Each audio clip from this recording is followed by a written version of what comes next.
के बाद ही मालूम पड़ा, क्योंकि निकलते साथ ही मक्खियां लोगों पर हमला आवर हो गईं। इन मक्खियों को काबू करना अब किसी के बस की बात नहीं थी। उन्होंने अपने नए घर बना लिए और बहुत तेजी से बढ़ती चली गईं। ब्राज़ील से बढ़ती बढ़ती अब ये मक्खियां अमेरिका में भी भारी मिकदार में फैल चुकी हैं, जो कि अभी तक 1000 से भी ज़्यादा इंसानों को मौत की नींद सुला चुकी हैं। और इसी वजह से ही ये अफ्रीकनाइज्ड मक्खियां किलर बीज के नाम से भी पहचानी जाती हैं। देखने में ये ज़्यादा काली होती हैं और दूसरी मधुमक्खियों के मुकाबले में काफ़ी ज़्यादा खतरनाक भी।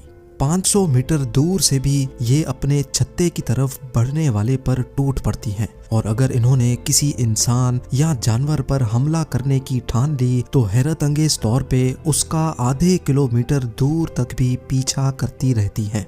लेकिन दूसरी मधुमक्खियों की तरह ये अफ्रीकनाइज्ड मक्खियां भी इंसान को काटने के फौरन बाद ही मर जाती हैं।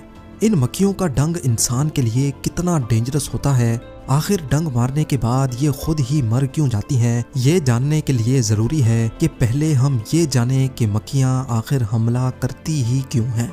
सबसे पहले तो ये समझ लें कि मक्खियों की चाहे कोई भी किस्म हो, वो इंसान पर सिर्फ तब हमला करती हैं जब उनको खतरा महसूस होता है। नॉर्मल मधुमक्खियाँ तब हमला करती हैं जब कोई उनके हाइव्स यानी छत्ते को हाथ लगाता है।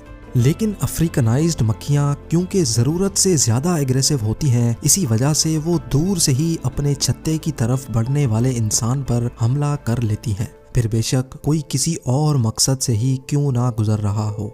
जब ये मक्खियाँ फूलों से पोलन इकट्ठा कर रही होती हैं तब ये किसी को कोई नुकसान नहीं पहुँचाती, लेकिन अगर इसी दौरान कोई इनके ऊपर पाँव रख ले या इनके काम में रुकावट डाले तो फिर इनको गुस्सा आ जाता है और वो डंग मारे बगैर